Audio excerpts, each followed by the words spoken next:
What President Trump calls his big, beautiful bill, which could be headed for a final vote in the Senate after a long day of debating amendments to it and perhaps for some Republican members staring into the abyss. Here's why. Polling consistently shows it is strikingly unpopular with voters. The Congressional Budget Office estimates it adds more than $3 trillion to the national debt and could deprive nearly 12 million Americans of health insurance through Medicaid. That in it now comes with a double dose of existential terror for Republicans on the fence. On the one hand, the president over the weekend managed to drive one opponent of the bill out of seeking another term. On the other, Elon Musk has just weighed in on anyone voting yes, quoting him now.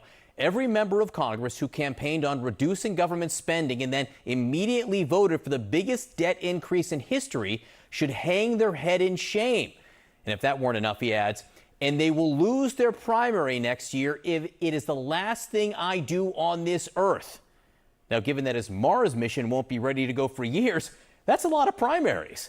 But that's not all. He also reiterated his call from 3 weeks ago for a new political party and says he would start one a day after the bill passes. Rock meet hard place. North Carolina's Tom Tillis chose The Rock, announcing that he will not seek another term, and he slammed the president on the bill's Medicaid cuts.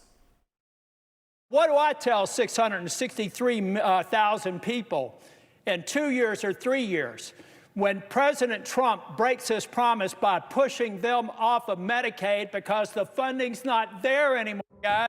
It is inescapable that this bill in its current form will betray the very promise that Donald J. Trump made in the Oval Office.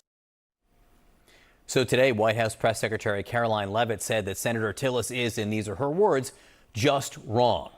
But listen to what the president has been saying on this subject going back a decade and decide for yourself. Save Medicare, Medicaid, and Social Security without cuts. Have to do it. We're going to love and cherish Social Security, Medicare, Medicaid. We're not going to do anything with that. Can you guarantee that Medicare, Medicaid, Social Security will not be touched? Yeah, I mean, I have said it so many times, you shouldn't be asking me that question. What happens if it comes to your desk, has the tax cuts, but also cuts to Medicaid? Would you veto that? Well, we're not doing that. Would you we're veto not, that? I would if they were cutting it, but they're not cutting it. We're not cutting Medicaid. We're not cutting Medicare.